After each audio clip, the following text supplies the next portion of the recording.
Welcome back to the TIIM tutorial video series. In the previous video we looked at how to make calculated variables. In this video we will be looking at how to show calculated variables to your participants. We are going to focus on the items level. Begin at the study dashboard and click on your study. Go to modules. You are only able to display items with calculated variables from other modules. So to be able to show all your calculated variables, you should create a new module. Create a new item.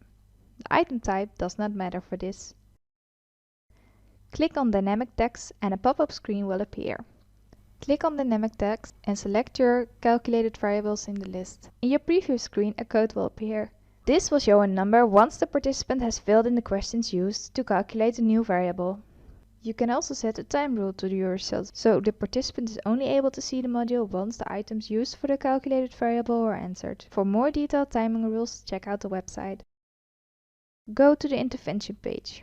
Open your intervention and click on modules. Add the module you just made to your intervention. The alarm clock will show you the different options for timing rules. Recommended use is on a relative time after a module has finished. Enable your module after finishing the last module used for calculating a variable. You have now created an item showing a calculated variable. In this video, we looked at how to show a calculated variable to your participants. Thank you for watching and see you in the next video.